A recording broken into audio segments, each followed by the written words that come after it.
அன்பார்ந்த மாணவ செல்வங்களே வணக்கம். இன்றைக்கி நம்ம பார்க்க இருக்கக்கூடிய பாடப்பகுதி என்ன அப்படின்னு பார்த்தீங்கன்னா வஞ்சித்திணை. வஞ்சித்திணையில் நாம் ஏற்கனவே 10 துறைகள் பார்த்துருக்கோம். அடுத்த 10 துறைகள் தான் இப்போ பார்க்க போகிறோம். உழப்புல வஞ்சி, அதாவது 11ஆவதாக இருக்கக்கூடியது என்னன்னு பார்த்தீங்கன்னா உழப்புல வஞ்சி. இந்த உழப்புதல் அப்படின்றது என்னன்னு பார்த்தீங்கன்னா கலங்க செய்தல் அப்படின்றது பொருள். வஞ்சி மன்னன் பகை நாட்டினை தீயிட்டு கொளுத்தக்கூடிய நிலைக்கு பேர் தான் என்னன்னு சொல்லியிருக்காங்கன்னா உழப்புல வஞ்சி அப்படின்னு சொல்லியிருக்காங்க. நேராதார் வளநாட்டை கூர் ஏரி கொலி என்று. நேராதார்னா பகைவர்களுடைய நாட்டினை என்ன பண்ணிருக்கான் வஞ்சி வேந்தன் அப்படின்னா தீயிட்டு கொளுத்திருக்கின்றான். அதற்கு பேர் தான் உழப்புல வஞ்சி. அடுத்தது பார்த்திங்கன்னா மழப்புல வஞ்சி.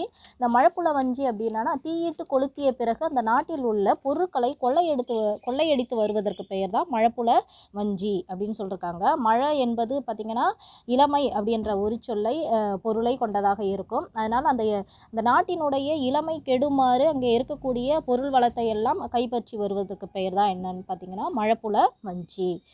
வஞ்சி வேந்தன் பகை நாட்டு பொருட்களை கொள்ளையடித்தலுக்கு பேர் தான் மழப்புல வஞ்சி. கூடார் முனை கொள்ளை சாட்சி வீடு அறக்கவர்ந்த வினை மொழிந்தன்று. கூடார் முனை, கூடார்னா பகைவர்களுடைய இடத்திலிருந்து கொள்ளை சாட்சி அங்கே இருக்கக்கூடிய பொருட்களை கொள்ளையடித்து வீடு அறங்கவர்ந்த வினை மொழிந்தன்று. வீடுகளில் இருக்கக்கூடிய பொருட்களை எல்லாம் இழந்து அந்த பார்ப்பதற்கு வெறிச்சோடிய ஒரு நிலையை பற்றி சொல்கிறதுக்கு பேர் தான் மழப்புல வஞ்சி அப்படின்றது. அப்போ என்னன்னா கூடார் முனை கொள்ளை சாட்சி வீடு அற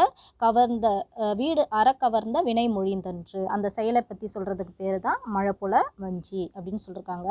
அடுத்து பார்த்திங்கன்னா கொடை வஞ்சி அப்படின்றது என்னன்னா தன்னை புகழ்ந்து பாடிய புலவனுக்கு அரசன், அதாவது வஞ்சி அரசன் கொடையை பொருட்களை வழங்குதலுக்கு பேர் தான் கொடை வஞ்சி.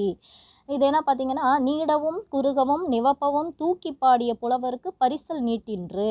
நீடவும் குறுகவும் நிவப்பவும் அப்படின்னா அவன் மன்னனை புகழ்ந்து பாடக்கூடிய அந்த நிலைப்பாடு எப்படியெல்லாம் இருக்கும், உயர்ந்ததாக இருக்கும். அந்த தொனி, அந்த பாடலுடைய அந்த ராகமானது உயர்ந்ததாக இருக்கும், தாழ்ந்ததாக இருக்கும், ஒரு சீராயும் இருக்கும். இப்படிப்பட்ட 3 நிலைகளில் பாடியிருக்கக்கூடிய புலவனுக்கு பரிசல் பொருட்களை வஞ்சியரசன் வழங்குகின்றான். அதற்கு பேர் தான் என்னன்னு பார்த்தீங்கன்னா கொடைநிலை அப்படின்றது.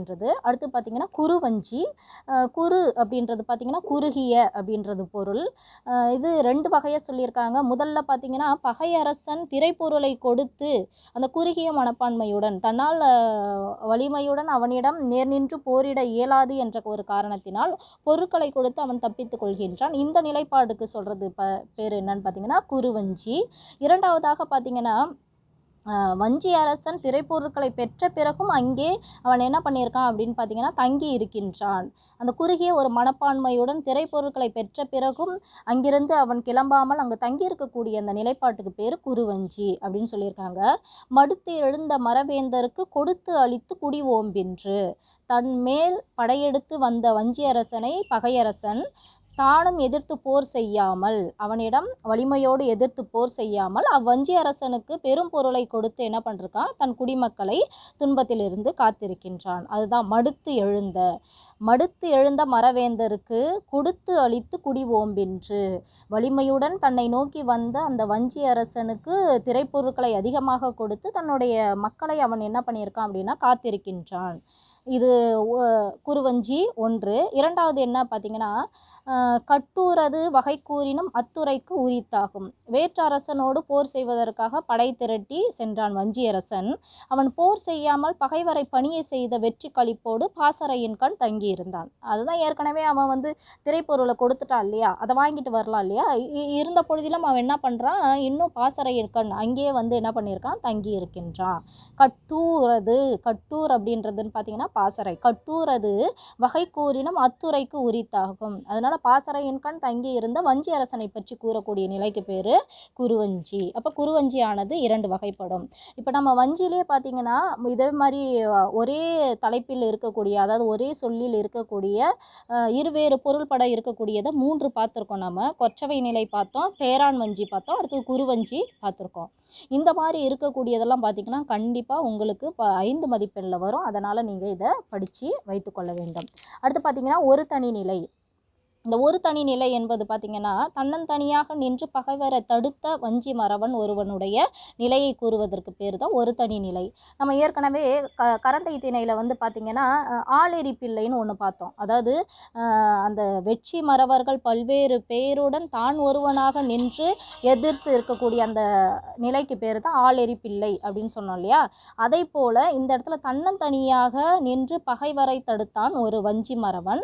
அவனுடைய நிலைப்பாட்டை பற்றி சொல்கிறதுக்கு பேர் தான் என்ன அப்படின்னு பார்த்தீங்கன்னா ஒரு தனி நிலை அப்படின்றது. அடுத்து பார்த்தீங்கன்னா தழிஞ்சி என்பது என்னன்னு பார்த்தீங்கன்னா போரில் அஞ்சி ஓடுபவர் மீது படை தொடுக்காத அந்த தன்மைக்கு பெயர் தான் என்ன அப்படின்னு பார்த்தீங்கன்னா தழிஞ்சி அப்படின்னு சொல்லியிருக்காங்க. தழிஞ்சி என்பதற்கு பொருள் என்னவோ தழுவுதல் என்பது தான். ஆனால் புறம் கொடுத்து ஓடக்கூடிய அந்த மறவனையினுடைய அந்த செயல்பாட்டை தான் தழுவி நிற்காத ஒரு நிலைப்பாட்டை தான் வஞ்சி மறவர்கள் செய்கின்றார்கள். அதனால் அதுக்கு பேர் என்ன அப்படின்னு பார்த்தீங்கன்னா தழிஞ்சி அப்படின்றத கொடுத்துருக்காங்க. அழிகுணர் புறங்கொடை அயல்வாள் ஓச்சா கழித்தரு கண்மை காதலித்து உரைத்தன்று.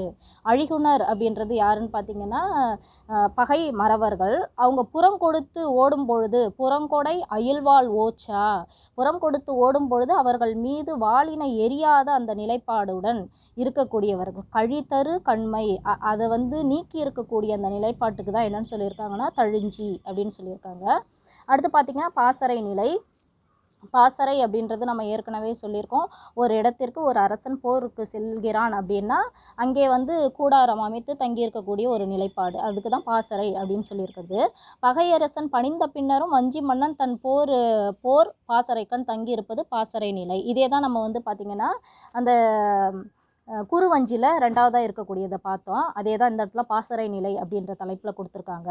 மதிக்குடைக்குள் வழிமொழிந்து மன்னரெல்லாம் மரம் துறப்பவும் பதிப்பெயரான் மறவேந்தன் பாசறை இருந்தன்று. மதிக்குடைக்குள் வழிமொழிந்து மன்னர் எல்லாம் மரத்தன்மையுடைய சிறந்து விளங்குபவன் வஞ்சிவேந்தன். அவனுக்கு பகை அரசர்கள் அனைவரும் எதிர்த்து போர் செய்யும் அந்த ஆற்றலை இழந்து விட்டார்கள்.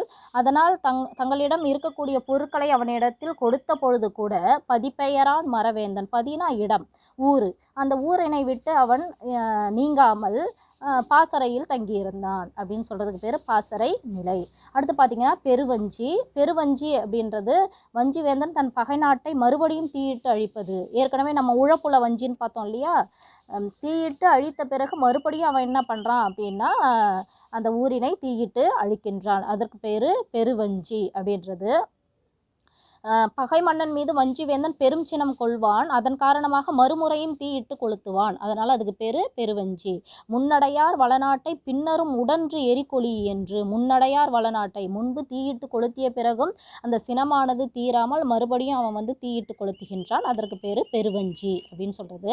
அடுத்து பார்த்திங்கன்னா நல்லிசை வஞ்சி. இந்த நல்லிசை வஞ்சி என்பது ஒன்று வஞ்சிவேந்தனது வெற்றியை புகழ்ந்து பாடுதல், அப்புறம் அவனால் அழிந்துபட்ட நாட்டிற்காக வருந்தி பாடுதல். 2 வகையாக சொல்லியிருக்காங்க. நல்லிசை வஞ்சி 2 வகையாக சொல்லியிருக்காங்க. ஒன்று வஞ்சிவேந்தனது வெற்றியை புகழ்ந்து பாடுதல். இப்போ எல்லாமே முடிச்சாச்சு, அதாவது போரெல்லாம் முடிச்சிட்டாங்க. இப்போ வஞ்சிவேந்தனை என்ன பண்ணுறாங்கன்னா புகழ்ந்து பாடுறாங்க. அடுத்தது அவனால் கவரப்பட்ட, அவனால் கொள்ளையடிக்கப்பட்ட, அவனால் எரிக்கப்பட்ட, அவனால் வந்து துன்புறுத்தப்பட்ட அந்த ஒரு நாட்டிற்காக இறங்கி பாடக்கூடிய நிலைக்கு பேர் தான் என்னன்னு பார்த்தீங்கன்னா நெல்லிசை வஞ்சி அப்படின்னு சொல்லியிருக்காங்க. ஒன்னாதார் முனைக்கெட இருத்த வெல்வேல் ஆடவன் விரல் மிகுந்தன்று. ஒன்னாதார்னா பகைவர்களுடைய நாடு, முனை அப்படின்றது அந்த போர்க்களம், அந்த இடம் கெடுமாறு இருத்த வெல்லுகின்ற வேலினை உடைய ஒரு ஆடவன் யாருன்னா இந்த வஞ்சிவேந்தன். அவனுடைய விரல் மிகுத்தன்று. விரல் அப்படின்றது அவனுடைய வெற்றியை தருகின்ற அந்த வேலினையும் அரசனையும் ஒருங்கே புகழ்ந்து பாடக்கூடிய நிலைக்கு பேர் தான் நல்லிசை வஞ்சி. 2வது நல்லிசை வஞ்சி என்னன்னா அவனால் அழிந்துபட்ட நாட்டிற்காக வருந்தி பாடக்கூடிய நிலைக்கு பேர் நல்லிசை வஞ்சி. இருத்த பின் அழிவு இரங்கல் மறுத்து உரைப்பினும் அத்துறையாகும். இருத்த பின் வஞ்சிவேந்தனால் துன்பத்திற்கு ஆளாக்கப்பட்ட அந்த நாட்டினை பற்றி இரக்கம் கொண்டு பாடக்கூடிய நிலைக்கு பேர் தான் என்ன அப்படின்னா 2வதாக இருக்கக்கூடிய நல்லிசை வஞ்சி அப்படின்றது. இப்போ நாம் இந்த 20 துறைகள் இந்த வஞ்சி திணையில் பார்த்துருக்கோம். இதை வந்து நீங்கள் பொருள்பட என்ன பண்ணணும் அப்படின்னா படித்து தெரிந்து கொள்ளுதல் வேண்டும். 5 மதிப்பெண்ணுக்கு ஒரே தலைப்பில் 2 2ஆக வரக்கூடியதெல்லாம் நான் சொல்லியிருக்கேன். அதையும் நீங்கள் படித்து தெரிஞ்சுக்கணும். அதே மாதிரி பார்த்தீங்கன்னா வேறு வேறு தலைப்பில் இருக்கக்கூடியது 2 இருக்குது. ஒன்று பார்த்தீங்கன்னா குறு வஞ்சிலே பாசறையின் கண் தங்கி இருக்கக்கூடிய நிலையும் இருக்கும். அதே பொருளை உடையது பாசறை நிலையிலையும் இருக்கும். அதே பார்த்தீங்கன்னா உழப்புல வஞ்சியிலையும் தீயிட்டு கொளுத்தக்கூடிய நிலை இருக்கும். பெருவஞ்சியிலையும் தீயிட்டு கொளுத்தக்கூடிய நிலை இருக்கும். இதே மாதிரி ஒரே பொருளை வரக்கூடியதாக இருவேறு தலைப்புகளில் இருக்கக்கூடியதையும் நீங்கள் என்ன பண்ணணும், கண்டிப்பாக படித்து தெரிந்து கொள்ளுதல் வேண்டும். அப்புறம் ஒரு தனி நிலை அப்படின்றதும் ஆளெறி பிள்ளை என்பதும் ஒரே அந்த ஒரு பொருளை உடையதாக இருக்கும், வேறு வேறு திணைகளில் இருக்கும். அதனால் இந்த மாதிரி இருக்கக்கூடியதும் நீங்கள் என்ன பண்ணுங்கள், படித்து பயன்பெறுதல் வேண்டும். இது உங்களுக்கு பிடித்தமானதாக இருந்தால் நீங்கள் லைக் பண்ணுங்கள். அடுத்தவங்களுக்கு இது பயன்படும் அப்படின்னு நினச்சிங்கன்னா ஷேர் பண்ணுங்கள். உங்களுக்கு இன்னும் எப்படி தேவை அப்படின்னு நினைக்கிறீங்கன்னா நீங்கள் கமெண்ட் செக்ஷனில் சொல்லுங்கள். நன்றி, வணக்கம்.